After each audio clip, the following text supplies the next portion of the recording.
6 अगस्त 1945 को जापान के Hiroshima city में मॉर्निंग हुआ था और दिन जो था वो सुहाना था। सुबह 8 बजकर टाइम हुआ था और इसी टाइम पे जो लोग थे अपने ऑफिस में जा रहे थे और बच्चे लोग अपनी स्कूल पे जा रहे थे। तो ठीक 8:15 में आसमान में एक B-29 नाम का एक एयरक्राफ्ट नजर आता है और उस एयरक्राफ्ट से नीचे की ओर कुछ गिरने भी लगता है। लेकिन वहाँ पे जो लोग मौजूद थे उन्हें ये पता नहीं था कि ये जो आसमान से गिर रहा है ये एक एटॉमिक बम हो सकता है। 43 सेकंड्स तक ये जो चीज़ है वो आसमान से नीचे की ओर गिरने लगता है और ठीक 43 सेकंड्स के बाद ये जैसे ज़मीन को टच करता है वैसे ही सब कुछ गायब हो जाता है। और ये एटॉमिक बॉम्ब गिरने की वजह से जो ज़मीन की जो टेम्परेचर है लगभग 4000 डिग्री सेल्सियस तक बढ़ जाता है, जिसकी वजह से लगभग 80,000 से भी ज़्यादा लोग की पल में मर जाते हैं। लेकिन यहाँ पर एक सवाल भी आता है कि क्या अमेरिका ये जो जापान के ऊपर बॉम्ब गिराया था क्या ये सही था? और इसके अलावा और एक भी सवाल आता है कि यदि जापान को डराना ही था तो उसकी जो मिलिट्री बेस है वहाँ पर बॉम्ब को गिराया जा सकता था, ना कि ऐसे जगह पे बॉम्ब गिराना जहाँ पर 95% सिविलियन थे। तो आइए जानते हैं इन सारे सवाल का जवाब इस वीडियो के माध्यम से। दरअसल ये हुआ था कि वर्ल्ड वॉर 2 को होते हुए लगभग 3 साल गुजर गया था और एक साइड में जर्मनी, इटाली और जापान था जिन्हें एक्सेस पावर कहा जाता था, और एक साइड में फ्रांस, ब्रिटेन और चाइना थे जिसको अलाइज पावर कहा जाता था। और इस वार में अमेरिका का कोई भी रोल नहीं था और अमेरिका ने इस वार में एकदम बिल्कुल भी शामिल नहीं हुआ था। और दरअसल ये इसीलिए हुआ था क्योंकि वर्ल्ड वॉर 1 के दौरान अमेरिका को जो नुकसान हुआ था वो इसी वजह से यूरोप और एशिया में कोई भी जंग होने वाला था उसमें वो शामिल होने के लिए नहीं चाहता था। लेकिन एक ऐसा कंट्री था जो हमेशा इस वर्ल्ड वॉर 2 के दौरान जो अमेरिका थी उसे परेशान कर रहा था, और ये कंट्री था जापान। तो जापान में नेचुरल रिसोर्सेज कमी होने की वजह से वो अपने आसपास के जो कंट्री थी उसे कब्जा कर रहा था ताकि उसकी जो नेचुरल रिसोर्स वाला जो डिमांड है वो पूरी हो सके। पैसिफिक ओशन में जापान के करीब फिलीपींस, इंडोनेशिया और मलेशिया के ऊपर भी इसका नज़र था। लेकिन यहाँ पर एक प्रॉब्लम यह था कि मलेशिया को ब्रिटेन ने कंट्रोल कर रहा था और इंडोनेशिया को नेदरलैंड्स ने कंट्रोल कर रहा था और फिलीपींस को अमेरिका ने कंट्रोल कर रहा था। लेकिन इसी टाइम में अमेरिका ने देखा कि यूरोप में ये जो जर्मनी थी वो एक के बाद एक कंट्री यानी कि हिटलर जो थी एक के बाद एक कंट्री कब्जा में ले रहा था, और उसी टाइम पे एशिया में भी जो जापान है वो यही चीज़ कर रहा था। तो अमेरिका जो है वो इसी वार में शामिल तो होना नहीं चाह रहा था, लेकिन वो किसी न किसी तरीके से इन्हें रोकना चाह रहा था। इसीलिए अमेरिका ने क्या किया कि इकोनॉमिकली एक्शन लिया। कॉपर, आयरन, स्टील जो कि एक एसेंशियल रिसोर्सेस होता है वो जापान को देना बंद कर दिया।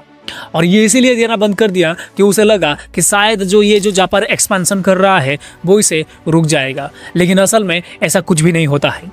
और इसके रिस्पॉन्स में अमेरिका ने क्या करता है कि जो जापान को ऑयल देना बंद कर देता है। उस टाइम पे क्या हुआ था कि जो जापान में लगभग 80% जो ऑयल यूज होता था वो अमेरिका से ही इंपोर्ट कर रहा था, और अमेरिका जापान को ये भी कहता है कि ऑयल देना तब मैं स्टार्ट करूंगा जब तुम चाइना से जो अपने कंट्रोल में लिए हो जिस एरिया को वहाँ से जब हटोगे, और इसके अलावा जर्मनी और इटली से जब अपनी अलाइज को तोड़ोगे। लेकिन जापान जो होता है वो ये चीज़ को मना कर देता है और वो और कोई दूसरी तरीका ऑयल इम्पोर्ट करने के लिए सोचता है। क्योंकि उसी टाइम पे जापान ने देखा कि इंडोनेशिया और मलेशिया के पास ये जो ऑयल है उसकी रिसोर्स बहुत अच्छा है, इसीलिए वो क्या सोचता है कि इंडोनेशिया को कब्जा करेगा। लेकिन इसको कब्जा करना इतना आसान नहीं था, क्योंकि जैसे कि मैंने आपको पहले बताया कि इंडोनेशिया को नीदरलैंड्स ने कब्जा करके रखा था और इंडोनेशिया तक पहुंचने के लिए फिलीपाइंस को पहले कब्जा करना पड़ेगा जो कि पहले से ही अमेरिका के कंट्रोल में था।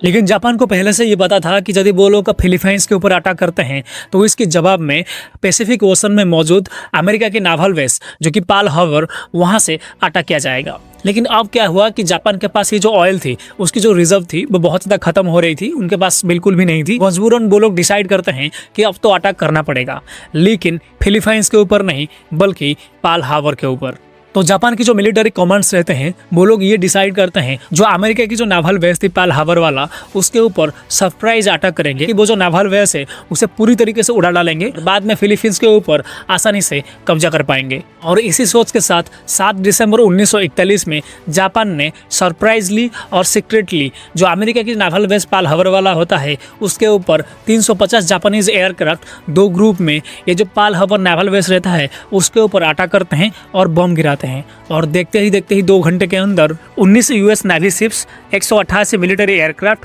और 2000 से भी ज़्यादा यूएस मिलिट्री लोग मारे जाते हैं। और कुछ घंटे के बाद जापान जो होता है जाके फिलीपाइंस के ऊपर कब्जा भी कर लेता है। और यही टाइम था जिस टाइम पे जो अमेरिका होता है वो ऑफिशियली इस वार में शामिल होता है, और इसके साथ साथ ब्रिटेन और चाइना भी जापान के अगेंस्ट में इस वार में खड़े होते हैं। और इसके बाद क्या होता है कि अमेरिका जो होता है वो जापान के ऊपर लगातार अटैक करता है। लेकिन यहाँ पर गौर करने वाला बात ये होगा कि जो जापान होता है उसकी जो एम्परर होता है वो लोग इतने ज़्यादा लॉसेस के बावजूद भी वो लोग सरेंडर करने के लिए तैयार भी नहीं थे। और यहाँ पर सरेंडर इसलिए नहीं किया जा रहा था क्योंकि उनमें बात ये हुआ था कि जो जापानीज जनता थे उनकी भारी भरकम में ब्रेन वॉश किया गया था, और इतना ज़्यादा ब्रेन वॉश किया गया था कि वो लोग खुद मर जाएंगे लेकिन दुश्मन को हरा के रहेंगे, ऐसा सोच रखते थे। अमेरिका ने जापान को हराने के लिए ऑन ग्राउंड कोशिश करता है, इसीलिए अमेरिका ने स्टार्ट करता है ऑपरेशन डाउनफॉल।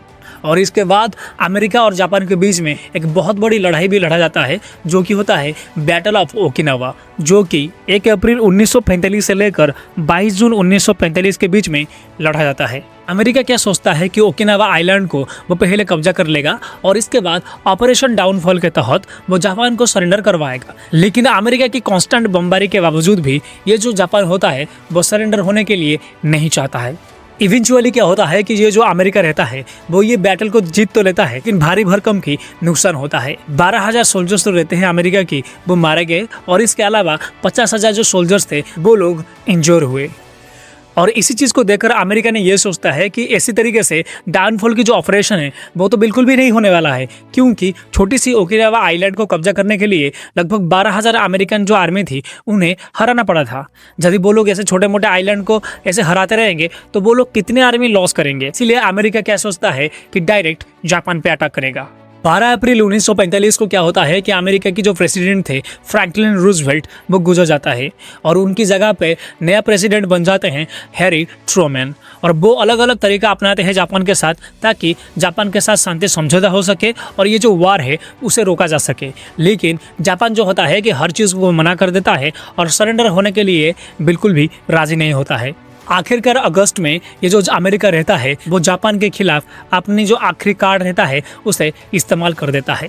6 अगस्त 1945 को लगभग सुबह 8 बजा था और उसी टाइम पे जापान की हिरोशिमा सिटी के ऊपर एक B-29 नाम का एक एयरक्राफ्ट नज़र आता है और उस एयरक्राफ्ट से एक 4,400 किलो वाला लिटिल बॉय नाम के एक एटॉमिक बम को गिरा जाता है। और ठीक एग्जैक्टली 43 सेकेंड्स के बाद एक जोरदार धमाका होता है और उसके बाद सब कुछ वाइट हो जाता है। और उसके बाद एक फायरबॉल जमीन से ऊपर की ओर जाता है जिसकी वजह से जो जमीन के जो टेम्परेचर रहता है वो लगभग 4,000 डिग्री सेल्सियस तक पहुंच जाता है। ये हिस्ट्री की पहली एटॉमिक बम अटैक था जिसने एक ही चुटकी में हिरोशिमा की लगभग 80% से भी ज़्यादा जो बिल्डिंग्स थे उसे मिट्टी की ढेर में बदल देता है।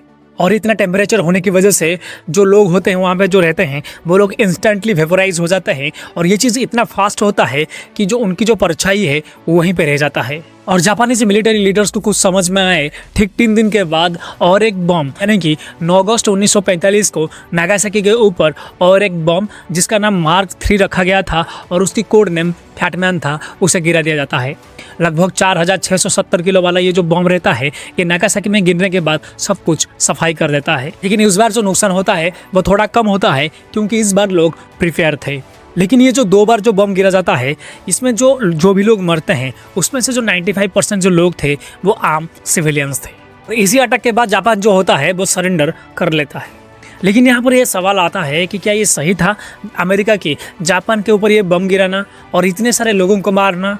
और इस अटैक को लेकर जो प्रेसिडेंट थे अमेरिका की हैरी ट्रूमैन वो कभी भी इस चीज़ को लेकर माफ़ी नहीं मांगी या फिर अफसोस नहीं की। और इसके अलावा अमेरिका का ये भी कहना था कि बॉम्बिंग करना बहुत ज़्यादा ज़रूरी थी, ना कि और कोई ऑप्शन थी। और इसके अलावा अमेरिका की जो वार डिपार्टमेंट थे वो लोग ये एस्टिमेट लगाए थे कि यदि अमेरिका ऑन ग्राउंड जापान के साथ वार करेगी तो वो लगभग 1 मिलियन जितना उनकी जो अमेरिकन आर्मी थी उसे हराएंगे। इस बम अटैक की वजह से लगभग 2 लाख के लोगों की जान गई जो कि कम थी और उन्हें यही सही लगा। बहुत सारे लोगों का ये भी कहना है कि यदि जापानीज मिलिट्री को सरेंडर करवाना ही था तो ऐसे जगह पे बम क्यों गिराया जहां पर 95% सिविलियंस थे, ना कि ऐसे जगह पर गिराना था जहां पर मिलिट्री बेस था और वो लोग ऐसे भी डर के ही सरेंडर कर लेते। और इसके अलावा यहाँ पर और एक भी सवाल आता है कि जिस टाइम पे हिरोशिमा में अमेरिका ने एटॉमिक बम अटैक किया था उस टाइम पे ये जो सोवियत यूनियन था वो जापान के ऊपर तो कंट्रोल कर रहा था, तो जापान जो है वो सरेंडर करने वाला था। और नागासाकी के ऊपर जो अमेरिका है वो एटॉमिक बम अटैक करने से पहले थोड़ा सा टाइम लेकर सोचना चाहिए था।